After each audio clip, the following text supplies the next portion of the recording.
ஜனவரி மாதம் 27ஆம் தேதி போர் தொடங்குவதற்கு சில மணி நேரங்களுக்கு முன்னாடி இந்த வீடியோவை நம்ம பதிவு செய்கிறோம். இஸ்ரேல் வெளியிட்டு இருக்கக்கூடிய ஃபர்ஸ்ட் பொய்யான செய்தி, போர் தொடங்குவதற்கு முன்னதாகவே ஈரானில் நடந்த ப்ராட்டஸ்டில் இஸ்ரேலிய யூதர்கள் கொல்லப்பட்டதாக வெளிவந்த செய்தி. அதை மறுக்கக்கூடிய எந்த இடத்துல ஒரு பொண்ணை தூக்கிலிடப்பட்டாங்க அப்படின்னு சொல்கிறாங்களோ அதே பொண்ணு உசுரோட வந்து என்னைய பற்றி இஸ்ரேலிய செய்தி ஊடகம் தவறாக போடுது அப்படின்னு ஒரு வீடியோ காட்சி நம்மகிட்ட ஒன்று சிக்கியிருக்கு. அதைத்தான் நம்ம பார்க்க போகிறோம். ட்ரம்ப் இப்போவே பதுங்கு குழிய ரெடி பண்ணியிருக்காரு, அதில் போய் ரெஸ்ட் எடுக்கிறதுக்கு. இது இப்படி இருக்க, ட்ரம்ப் வழக்கம் போல ஈரான் மீது போர் தொடுப்பதற்கு நாங்கள் ரெடியாகிட்டு இருக்கக்கூடிய இந்த நேரத்தில் அரப் கண்ட்ரீஸ் எங்களுக்கு ஆதரவாக இல்லைன்னா உங்கள் மேலே 100% வரி விதிப்போம் அப்படின்னு சொல்லி மிரட்டியிருக்காரு. அது எந்தெந்த நாடுகள்? இஸ்ரேல் தனது கடைசி ஹோஸ்டேஜ் பிணைய கைதியையும் பிணமாக மீட்டிருக்கிறது அப்படிங்கிற செய்தி. ஹவுதிகள் வெளியிட்டு இருக்கக்கூடிய ஒரு வீடியோ ஒட்டுமொத்த யூகேவையும் பதற்றமடைய வச்சிருக்கு. அப்படி என்ன வீடியோவை வெளியிட்டிருக்காங்க? செங்கடல்ல அவங்க நிகழ்த்தி இருக்கக்கூடிய சாகசம் என்ன? ஏகப்பட்ட இன்ஃபர்மேஷன் இந்த வீடியோக்குள்ளே இருக்க போகுது, மிஸ் பண்ணாமல் பாருங்க. வாங்க பார்க்கலாம் உறவுகளே. இது பிரசாத் சிக்னேச்சர். சென்னையின் பிரம்மாண்ட அடையாளம் திருச்செந்தூர் முருகன் பர்னிச்சர். உங்க வீட்டுக்கு தேவையான சோஃபா, கட்டில், பீரோ உட்பட அனைத்து வகையான பொருட்களும் ஒரே இடத்துல 40% தள்ளுபடியோடு 5 ஆண்டு கால உத்தரவாதமும் சேர்த்து கொடுக்குறாங்க. ரெக்லைனர் சோஃபா இவங்களோட ஸ்பெஷல். இது வச்சு பார்க்குற கடை இல்லைங்க, வித்து பார்க்குற கடை. சென்னை ராமபுரம் வள்ளுவர் சாலையில் திருச்செந்தூர் முருகன் பர்னிச்சர். தொடர்புக்கு 8925414928 இந்த நம்பருக்கு கான்டாக்ட் பண்ணுங்க. உங்களுடைய தொழில் சம்பந்தமான விளம்பரங்களை நமது சேனலில் ஒளிபரப்ப உங்களுக்கான அருமையான வாய்ப்பு. ஈரானுடைய அதிபர் பெஜஸ்கியான் அவர்கள் வெளியிட்டு இருக்கக்கூடிய மிக முக்கியமான அறிவிப்பு. எங்கள் மீது போர் நடந்தது அப்படின்னா, நாங்கள் இறந்து போயிட்டோம் அப்படின்னா, அடுத்தடுத்து இந்த மிலிட்ரியை தலைமை தாங்கி நடத்துவதற்கான வாரிசுகளை, அவர்களுக்கான பெயர்களையும் நாங்கள் பொறித்து வைத்துள்ளோம். இவன் இறந்துட்டானா அடுத்து நீ வா, இவன் இறந்துட்டானா அடுத்து நீ வா, இப்படி வரிசையாக அந்த லிஸ்ட்டை வந்து ரெடி பண்ணியிருக்கோம் அப்படிங்கிற பெரியதொரு ஸ்டேட்மெண்ட்டை சொல்லியிருக்கார். போர் நடக்க போகிறது கன்ஃபார்ம் தான் அப்படிங்கிறத இதைவிட எளிமையாக மக்களுக்கு புரிய வைப்பதற்கான வாய்ப்பே இல்லை. ஈரான் அன்ட்ரஸ்ட் அப்படிங்கிற அந்த ஸ்டேட்மெண்ட்டு. ஒரு வீடியோ ஒன்று பார்த்தேன். அந்த கேமராவை வந்து ஈரானிய குடிமகன் ஒருத்தர் உடைக்கக்கூடிய காட்சி. இதை பார்க்கும்போது எனக்கு ஃபஸ்ட்டு கோபம் வந்தது. இதெல்லாம் செய்கிறது ஈரானிய பொதுமக்கள் தான் போல அப்படின்னு தான் நான் நினச்சேன். அதற்கு பிறகு பார்க்கும்போது மொசாட் உளவாளிகள் உள்ளுக்குள்ளே புகுந்து எப்படியெல்லாம் ஈரானை அண்ட்ரஸ்ட் ஆக்குனாங்க, அதாவது ஒட்டுமொத்த ஈரானையும் ஸ்தம்பிக்க செய்வதற்கான வேலை, போராட்டங்களால் ஈரானை கைப்பற்றக்கூடிய வேலையை ஷா பரம்பரையினர் அமெரிக்காவில் இருந்து ட்ரம்பினுடைய துணையோடு, யூதர்களோட துணையோடு செஞ்சுக்கிட்டு இருக்கக்கூடிய இந்த வேலையில் அந்த போராட்டம் அப்படிங்கிறது தோல்வியடையுது. 12,000க்கும் மேற்பட்ட மரணங்கள் ஈரானில் தூக்கிலிடப்பட்ட நிகழ்வுகள் நடந்ததாக ஒரு செய்தி அப்படிங்கிறது மேற்கத்திய ஊடகங்கள் பரப்பிக்கிட்டு இருக்காங்க. இன்னொரு புறம் கமினி அவர்கள் ரஷ்யாவுக்கு தப்பி ஓடிவிட்டார் அப்படிங்கிற மாதிரியான செய்திகளும், பதுங்கு கொடியை நோக்கி அவர் ஓடிவிட்டார் அப்படிங்கிற மாதிரியான தகவல்களும் பரப்பப்பட்டு வருகிறது. இது எல்லாத்தையும் தாண்டி ரொம்ப ரொம்ப முக்கியமான ஒரு விஷயம் இப்போ நான் சொன்னது. வரிசையாக தலைவர்களுடைய லிஸ்ட்டை வெளியிட்டு ஹிஸ்புல்லாவினுடைய படையை எப்படி வந்து அமெரிக்காவும் இஸ்ரேலும் சேர்ந்து ஒட்டுமொத்தமாக நஸ்ருல்லாவுடைய டீமை உருக்குலைச்சாங்களோ, அங்கே ஹிஸ்புல்லா அப்படிங்கிற ஒன்று இன்னைக்கு உச்சரிக்கப்படாத அளவிற்கு கொண்டு வந்தாங்களோ, அதே மாதிரியான சுச்சுவேஷனில் ஈரான்லையும் இஸ்லாமிக் ரெவல்யூஷன் அப்படிங்கிற இருந்த தடயமே இல்லாத அளவிற்கு கொண்டு வருவதற்கான பெரும் முயற்சியில் இப்போ ஈடுபடுறாங்க. அதனுடைய உச்சக்கட்ட பதற்றத்தில் இருந்து தான் இப்போ நம்ம பேசிக்கிட்டு இருக்கோம். ஒயிட் ஹவுஸில் வந்து இப்போ ஒரு புதுசாக ஒரு பில்டிங் கட்டுறாங்கல்ல, அந்த பில்டிங்கில் ஏற்கனவே பனிப்போர் காலத்தில் இருந்த பதுங்கு குழிகளை அகற்றிவிட்டு புதியதொரு பதுங்கு குழிகள் செய்வதற்கான ஏற்பாடுகளை செய்கிறாங்க. பட் இது வந்து ஈஸியாக சேட்டலைட் இமேஜில் கேப்சர் ஆகிடும். பட் இதை செய்வது அப்படிங்கிறது முட்டாள்தனம் அப்படின்னு யுஎஸ் காங்கிரஸ் சைட்லேருந்து சொல்லப்பட்டாலும், ட்ரம்பினுடைய அந்த அடங்காப்பிடித்தனம் சொல்லுவாங்கல்ல, அதன் காரணமாக இந்த இடத்துல மறுபடியும் பதுங்கு குழிகள் போடுவதற்கான வேலையை செய்ய தொடங்கியிருக்காங்க. ஏற்கனவே இருக்கிறத டெஸ்ட்ராய் பண்ணிட்டாங்க. நோவா அப்படின்னு சொல்லிட்டு ஒரு லேடி, அவங்க இஸ்ரேல் பெண் தான். அவங்க ஒரு யூதர். அவங்க டிவி சேனலில் வச்சு பார்த்துக்கிட்டு இருக்காங்க. அந்த டிவி சேனல் வந்து சேனல் 12 டிவி சேனல். அவங்களுடைய ஃபோட்டோ ஒன்று டெலகாஸ்ட் ஆகுது. அந்த டெலகாஸ்ட் ஆகக்கூடிய அந்த ஃபோட்டோவில் அவங்க தான் இருக்காங்க. அவங்க இறந்து போயிட்டாங்க அப்படின்னு செய்தி வந்து போட்டுக்கிட்டு இருக்காங்க இஸ்ரேலிய மீடியா. எப்படி இறந்தாங்க அப்படின்னு சொல்லி அவங்க பார்க்கும்போது ஈரானில் நடந்த போராட்டம், அதில் இஸ்ரேலிய பெண் ஈரானுக்கு டூர் போனப்போ யூதர்கள் மீது இருக்கக்கூடிய வெறுப்பின் காரணமாக அந்த பொண்ணு வந்து தூக்கிலிடப்பட்டா அப்படின்னு சொல்லி செய்தி போட்டுக்கிட்டு இருக்காங்க சேனல் 12. உடனே அதை பார்த்துக்கிட்டு இருக்கக்கூடிய நோவா அப்படிங்கிற பெண்ணு டிவிக்கும் ஃப்ரேம் வைக்கிறாங்க, தனக்கும் ஃப்ரேம் வைக்கிறாங்க. நான் செத்து போயிட்டேன் அப்படின்னு சொல்லிட்டு சேனல் 12 செய்தி வெளியிட்டுக்கிட்டு இருக்கு. பட் நான் உயிரோடு தான் இருக்கேன், நான் இஸ்ரேலை விட்டு எங்கேயுமே போனதில்லை, ஈரானுக்கெலாம் நான் போனதே இல்லை, பட் தவறாக செய்திகள் சொல்கிறாங்க அப்படிங்கிறத உலகத்துக்கு பதிவு செய்கிறாங்க. ஸோ ஃபேக்ட் செக் அடிப்படையில் உண்மையை வெளிக்கொண்டு வரணும் அப்படிங்கிற அந்த நோக்கத்தோட இந்த வீடியோவை நான் உங்களுக்கு டெலிகாஸ்ட் பண்ணி காமிக்கிறேன். மெர்லின் லேண்டா அப்படின்னு சொல்லிட்டு ஒரு கப்பல். இந்த கப்பல் வந்து செங்கடல் ஏரியாவை கிராஸ் பண்ணுது. யூகே கவர்மெண்ட்டுக்கு சொந்தமான கப்பல், யுனைடெட் கிங்டம்க்கு சொந்தமான அந்த கப்பல். ஏன் யுனைடெட் கிங்டம்னு சொல்லணும், இங்கிலாண்டுனே சொல்லுவோமே, எவ்வளவு நாள் தான் அவங்களே ஆண்ட பரம்பரையாக இருப்பாங்க, நம்மளும் ஆளணும்ல. இப்படிப்பட்ட நிலையில் ஹவுதிகள் தொடர்ச்சியாக சொல்லிட்டு இருந்தாங்க, செங்கடலுடைய ராஜாக்கள் நாங்கள் தான் அப்படின்னு அவங்க சொன்னாங்க. கூடுதலாக நம்ம அவங்கள பழங்குடிகள் அப்படின்னு அழைச்சிக்கிட்டு இருந்தோம். இப்படிப்பட்ட நிலையில் செங்கடலில் அந்த கப்பலை, இங்கிலாந்தினுடைய கப்பலை எப்படியெல்லாம் வந்து வீழ்த்தினோம் அப்படிங்கிறத வீடியோவாக வெளியிட்டிருந்தாங்க ஹவுதிகள். யக்யா சின்வார் ஒரு ஸ்டேட்மெண்ட் சொல்கிறாரு, இந்த மாதிரியான ஒரு நிகழ்வுங்கிறது அடுத்து நடக்கும், அமெரிக்க கப்பல்களுக்கும் நடக்கும். அதனால் எங்களுடைய தோழர்களாக இருக்கக்கூடிய ஈரானிய மக்களையும் அந்த அரசாட்சியும் கவிழ்ப்பதற்கு அமெரிக்காவும் இஸ்ரேலும் சேர்ந்து செய்யக்கூடிய சூழ்ச்சிகள் அப்படிங்கிறது பிரதிபலனாக நீங்கள் செங்கடலில் பார்ப்பீங்க. அதாவது கப்பல் மீது அட்டாக் பண்ணுவோம் அப்படிங்கிறத ஹவுதிகள் இப்போ மிரட்டலாக விட்டுருக்காங்க. ஹோர்மோஸ்கான் அப்படின்னு சொல்லிட்டு ஒரு ஈரானில் இருக்கக்கூடிய மிக முக்கியமான மாகாணம். அந்த மாகாணத்தில் ஒரு பெரிய அணிவகுப்பு ஒன்று நடத்துகிறாங்க. இந்த அணிவகுப்பு அப்படிங்கிறது மிலிட்ரி பெரைட் அப்படின்னு சொல்லலாம். ஈரானிய அரசியல்வாதிகள் 2000 கிலோமீட்டர் தாண்டி பயணம் செய்யக்கூடிய ஹைபர்சோனிக் மிசைலை டெஸ்ட் பண்ணக்கூடிய நிகழ்வுகள்லாம் முடிஞ்சு அதை அணிவகுத்து நிற்கக்கூடிய காட்சிகள்னா அரங்கியது. தொடர்ச்சியாக இஸ்ரேலுக்கு அடி வாங்கிறதுக்கு, யார் இஸ்ரேல் அடி வாங்கிறதுக்கு ஈரான் ரெடி பண்ணிக்கிட்டு இருக்கக்கூடிய விஷயங்கள் தான் இதெல்லாம் அப்படின்னு சொல்கிறாங்க. யார் யாருக்கிட்ட அடி வாங்க போகிறாங்க அப்படிங்கிறது இன்னும் சில மணி நேரங்களில் தெரிஞ்சிடும். ரொம்ப இம்பார்ட்டண்டான ஒரு டீல் ஒன்று சைன் ஆகிருக்கு. இதனால் வரைக்கும் அஜர்பைஜான் அப்படிங்கிற நாடு ஈரானுக்கோ துருக்கிக்கோ நட்புறவோடு இருக்கக்கூடிய நாடு அப்படின்னு பெருமை பொங்க பேசிக்கிட்டாங்க. இப்போது அதே அஜர்பைஜான்கிற நாடு இஸ்ரேலோடு டைஅப் பண்ணியிருக்கு. மிலிட்ரி டைஅப் மட்டுமல்ல, வான் பாதுகாப்பு ரிலேட்டடான விஷயங்களுக்கும் அஜர்பைஜான் இஸ்ரேலுக்கு உதவுவதாக வாக்கு கொடுத்துருக்கு. செங்கடல் வழியாக இல்லை அப்படின்னா அஜர்பைஜான் வழியாக, அர்மேனியா வழியாக கடல் பகுதியில் எண்ணெய் கப்பலை ஓட்டுவதற்கான வாய்ப்பை இப்போ இஸ்ரேல் வந்து ஏற்படுத்தியிருக்கு. அதற்கு அஜர்பைஜான் செய்திருக்கக்கூடிய இந்த ஏற்பாடு, இந்த சைனிங் அப்படிங்கிறது ரொம்ப முக்கியத்துவம் வாய்ந்தது.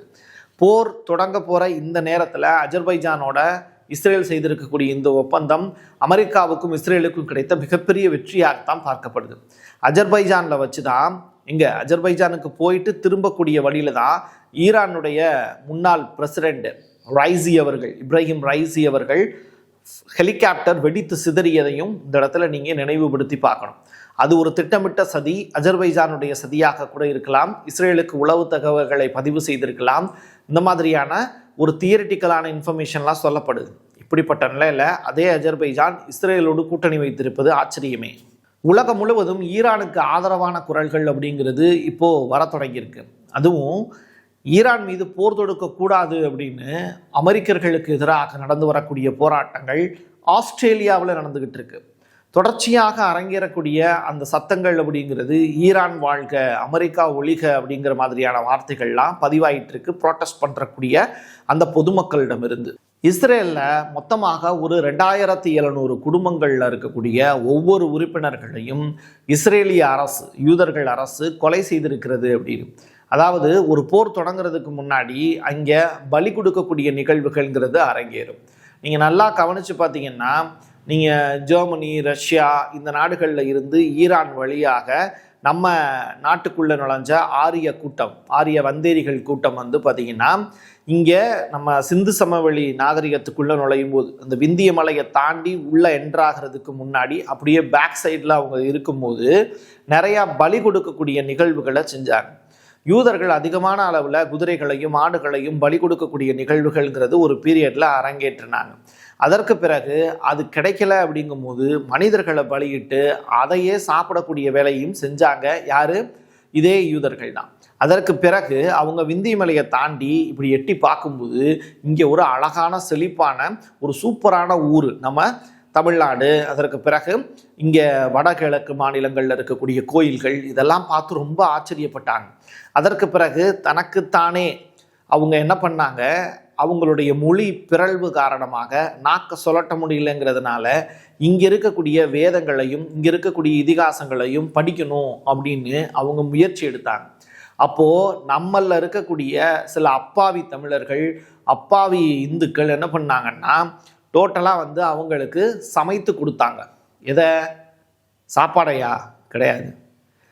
தனக்கு சமமான மொழியுடைய, அதாவது தமிழுக்கு சமமான மொழியுடைய சமைத்து வழங்கப்பட்ட ஒரு கிருதம் தான் சமஸ்கிருதம்.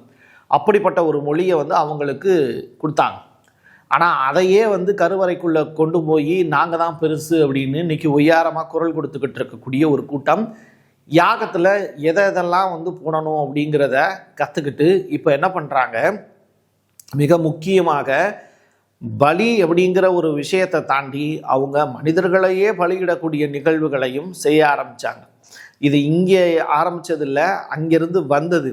அதே நேரத்தில் இங்கே பலி அப்படிங்கிறது நம்ம சாதாரணமாக எலும்புச்சம்பளத்தில் இருந்து நமக்கு இறைச்சி படைகள் அப்படிங்கிறது நம்ம கொடுத்துக்கிட்டு இருந்தது வழக்கம். ஆனால் அங்கேருந்து மனிதர்களையே பலியிடக்கூடிய நிகழ்வுகளை செஞ்சுக்கிட்டு இருந்த காட்டுமிராண்டி கூட்டம் இப்போ மறுபடியும் இஸ்ரேலில் 2700 குடும்பங்களில் இருக்கக்கூடிய ஒவ்வொரு உறுப்பினர்களையும் பலியிட்டு சடங்குகளை நிறைவேற்றி இருக்கிறார்கள் அப்படிங்கிற தகவலும் வெளியாயிருக்கு. அது மட்டும் இல்லை, அங்கே சிவப்பு மாடுகள் அப்படிங்கிறது பிரபலம். அந்த சிவப்பு மாடுகளை தான் அவங்க தேர்ந்தெடுப்பாங்க. அந்த சிவப்பு மாடுகளும் அதோடைய கன்றுக்குட்டிகளையும் பலி கொடுக்கக்கூடிய நிகழ்வுகள்ங்கிறது இஸ்ரேலில் அரங்கேறும். அப்படிப்பட்ட சடங்குகள் எல்லாம் இஸ்ரேல்காரங்க இப்போ முடிச்சிருக்காங்க. மொத்தம் 6000 குடும்பங்களில் இருக்கக்கூடிய மனிதர்கள் இதனால் பாதிக்கப்பட்டிருக்காங்க அப்படிங்கிற அந்த லேட்டஸ்ட் அப்டேட்டும் கிடச்சிருக்கு. பலி கொடுக்கக்கூடிய சடங்குகள் நிறைவேறிவிட்டது. அதற்கு பிறகு வெற்றியை எதிர்நோக்கி இஸ்ரேல் காத்திருக்கிறது. பிரிட்டிஷ் விமானப்படை A400 அப்படிங்கிற அந்த ஏர்பஸ் இப்போ எங்கே வந்திருக்கு அப்படின்னா சைப்ரஸில் இருந்து மிடில் ஈஸ்டை நோக்கி போகுது. சைப்ரஸ் அப்படிங்கிறது இஸ்ரேலுக்கு நட்புறவோடு இருக்கக்கூடிய நாடு. நிறைய யூதர்கள் அங்கே வாழ்கிறாங்க. இந்த 12 நாள் போர் நடந்துக்கிட்டு இருந்தப்போ கூட இஸ்ரேலில் இருந்து சைப்ரஸுக்கு போன யூதர்கள் கூட்டம் ஜாஸ்தி. இப்போது அதே சைப்ரஸுக்கு வந்து யூகேவினுடைய அந்த ஏர்பஸ் வந்திருக்கு. அது இப்போ மிடில் ஈஸ்டை நோக்கி நகர்ந்திருக்கு. இதுவும் ரொம்ப முக்கியமானது. ஏர் ஃபில்லிங் அப்படின்னு சொல்லப்படக்கூடிய, அது மட்டும் இல்லை, ஒட்டுமொத்த எரிபொருளையும் நிரப்பி இருக்கக்கூடிய வேலைகளையும் இப்போ கத்தாரில் முடிச்சுட்டு மிடில் ஈஸ்ட்டை நோக்கி அந்த ஃப்ளைட்ஸ்லாம் வந்துக்கிட்டு இருக்கிறதாகவும் தகவல்கள் ரிலீஸ் ஆகிருக்கு. இஸ்ரேலை அட்டாக் பண்ண போகிறாங்க. அமெரிக்கா அட்டாக் பண்ணாது, ஃபஸ்ட்டு இஸ்ரேலை வச்சு ஈரானை அட்டாக் பண்ணும். இஸ்ரேலால் முடியாத பட்சத்தில் அமெரிக்காவினுடைய B2 பாம் பாயும். இப்படிப்பட்ட நிலையில் அரப் கண்ட்ரீஸ் தன்னுடைய UAE-யாக இருக்கட்டும், சவுதி அரேபியாவாக இருக்கட்டும், கத்தாராக இருக்கட்டும், தங்களுடைய வான்பரப்பை பயன்படுத்தக்கூடாது அப்படின்னு சொல்லிட்டாங்க. ஜோர்டான் மட்டும் அமெரிக்காவுக்கு ஆதரவாக நிற்கிறது. ஈராக் வந்து ஈரானுக்கு ஆதரவாக நிற்கிறது. இப்படிப்பட்ட நிலையில் எங்களை எதிர்க்கக்கூடிய அரப் கண்ட்ரிஸ் எல்லாத்துக்கும் 100% வரி விதிக்க போகிறேன். ஈரான் மீது நாங்கள் போர் தொடுக்கும் போது எங்களுக்கு நீங்கள் சப்போர்ட்டாக இல்லாட்டி டாரிஃப் வார் உங்கள் மீது பாயும் அப்படிங்கிற மிரட்டலையும் இப்போது அமெரிக்கா சைட்லேருந்து சொல்லியிருக்காங்க. B2 BN launcher, F-22 Raptor, F-35 B-52 bomb, இது எல்லாமே எங்கே வந்திருக்கு அப்படின்னா டியாகோ கார்ஜியா, மொரிசியஸுக்கு எழுதி கொடுத்தாங்கல்ல UK, அந்த இடத்துக்கு இப்போ கொண்டு வந்து குவிச்சிருக்காங்க. இப்போது அந்த இடத்துல இருந்து ஈரான் மீது பாய்வதற்கான எல்லா ஏற்பாடுகளையும் இப்போ அமெரிக்கா செஞ்சுட்டாங்க. இதற்கு சப்போர்ட்டாக இஸ்ரேலும் ஏகப்பட்ட ஏர் டிஃபென்ஸ் சிஸ்டத்தை தன் பகுதியில் வந்து நிலைநிறுத்தியிருக்கு. ஸோ ஏர் டிஃபென்ஸ் சிஸ்டமும் ஃபஸ்ட் அட்டாக்கும் இஸ்ரேல் சைட்லேருந்து நிகழ்த்தப்படும். அதற்கு பிறகு அமெரிக்காவினுடைய மிக முக்கியமான தளங்கள்லேருந்து கத்தார், இந்த டியாகோ கார்ஜியா உள்ளிட்ட இடங்களில் இருந்து ஈரானுடைய கடல் பகுதிக்கு அப்பாலில் இருக்கக்கூடிய USS Abraham Lincoln, USS Georgia கப்பல், அங்கே இருக்கக்கூடிய ஒரு 90 ஏர்கிராஃப்ட் அவங்க மூலியமாகவும் இந்த ஈரான் மேலே அட்டாக் நடத்துறதுக்கு திட்டமிடுறாங்க. ஈரானுடைய மிக முக்கியமான நாடாளுமன்ற உறுப்பினர் ஒரு ஸ்டேட்மெண்ட் சொல்கிறார். ஈரான் மீது அமெரிக்கா தாக்குதல் நடத்தினால் அமெரிக்காவினுடைய கடைசி பிரசிடெண்ட்டாக யார் இருப்பானா, ட்ரம்ப் இருப்பார். அதற்கு பிறகு யாருமே அமெரிக்காவில் பிரசிடெண்ட்டாகவே உட்கார மாட்டாங்க. அந்த அளவுக்கு ஒரு கொடூரமான தாக்குதலை நாங்கள் நிகழ்த்தி காட்டுவோம். மார்க் ரூபியோவும் இந்த ஹெக்ஸட் அப்படிங்கிற நபரும் இந்த தவறுக்கு தொலை போன தளபதிகள், அவங்களும் அவங்களுக்கும் நிலைமை எப்படி இருக்குங்கிறத யோசிச்சு பாருங்க அப்படின்னு நாடாளுமன்ற உறுப்பினர், ஈரானிய நாடாளுமன்ற உறுப்பினர் மிகப்பெரிய ஒரு எச்சரிக்கை ஒன்று கொடுத்திருக்கார். ரான் கவில்லி அப்படிங்கிற நபர், இவர் யாருன்னா இஸ்ரேலிய கடைசி பிணை கைதி, ஹமாஸ் கிட்ட மாட்டிட்டு இருந்தாங்கல்ல, அந்த பிணை கைதியினுடைய கடைசி நபர் இவர் தான். இவருடைய உடலையும் இப்போ மீட்டிருக்காங்க. ஸோ 120க்கும் மேற்பட்ட அந்த பிணை கைதிகள் மீட்கப்படக்கூடிய காட்சிகள் எல்லாத்தையும் ஹமாஸ் டீசெண்டாக நடத்தினாங்க. அதற்கு பிறகு இஸ்ரேல்காரங்களே தன்னுடைய சொந்த மக்களை கொலை செஞ்சு ஹமாஸ் மீது போர் அப்படிங்கிற ஒரு விஷயத்தை செஞ்சு பொதுமக்களை பூரா கொலை பண்ணாங்க. இப்படிப்பட்ட நிலையில் இப்போ போர்லாம் முடிஞ்சிருச்சு. ஹமாஸும் நிறைய பேர் ரிலீஸ் பண்ணிட்டாங்க, உடல்களையும் திருப்பி கொடுத்தாங்க. கடைசி ஒருவரை நாங்கள் தான் மீட்டோம் அப்படிங்கிற மாதிரியான ஒரு சீனை இப்போது இஸ்ரேல் ஐடிஎஃப் கிரியேட் பண்ணுறாங்க. இஸ்ரேல் ஆர்மியால் மீட்கப்பட்ட அந்த ஹோஸ்டேஜினுடைய உடல் மீட்கப்பட்டு இப்போ இஸ்ரேலுக்கு கொண்டு வரப்பட்டது அப்படிங்கிறது தான் இஸ்ரேலுடைய ஐடிஎஃப் படை இப்போ சொல்லிக்கிட்டு இருக்கக்கூடிய தகவல். ஈரானுடைய ஃபாரின் மினிஸ்டர் மிக முக்கியமான ஸ்டேட்மெண்ட் ஒன்று சொல்லியிருக்கார். மினசோட்டா அப்படிங்கிற மாகாணத்தில் ஐஸ் ப்ராட்டஸ்ட் அப்படிம்பாங்க, அதாவது இமிக்ரேஷன் ரிலேட்டடான ப்ராப்ளத்தை சந்தித்தவங்க அவங்களுக்கு விதிக்கப்பட்டிருக்கக்கூடிய புதிய சட்டங்களை எதிர்த்து அமெரிக்காவில் போராட்டம் பண்ணுறாங்க. இது தொடர்பாக பிரிட்டி அப்படிங்கிற நபர் கொலை செய்யப்பட்டார். யாரால?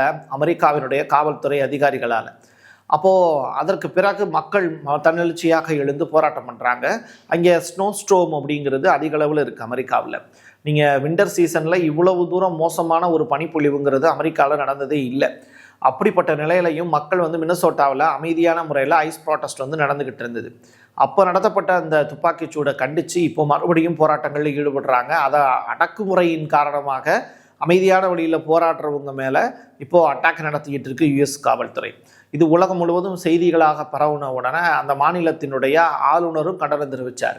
இப்போது ஈரானுடைய ஃபாரின் மினிஸ்டர் என்ன சொல்கிறாரு, ஓ நாட்டிலேயே நிம்மதி இல்லை, ஓ நாடே அண்ட்ரஸ்டாக தான் இருக்குது, நீ என்னடானா அடுத்த நாட்டை கைப்பற்ற போகிற அப்படின்னு சொல்கிற.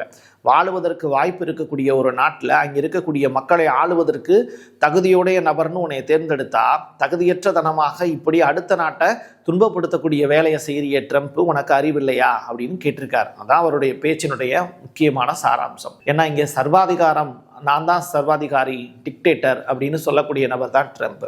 அப்படிப்பட்டவர் ஈரான் மீதான போர் தொடுப்பதற்கான எல்லா வாய்ப்புகளையும் உருவாக்கி வச்சுட்டாரு. அடுத்ததாக நாம் மீட் பண்ணுறதே போர் தொடங்கிருச்சு அப்படிங்கிறத பற்றி பேசக்கூடிய நிகழ்வுகளாக இருக்கலாம். ஏன்னா ஒரு 7 ஏர்கிராஃப்ட் அட்டாக் ஆயிடுச்சு அப்படிங்கிற செய்தி வெளியாயிருக்கு.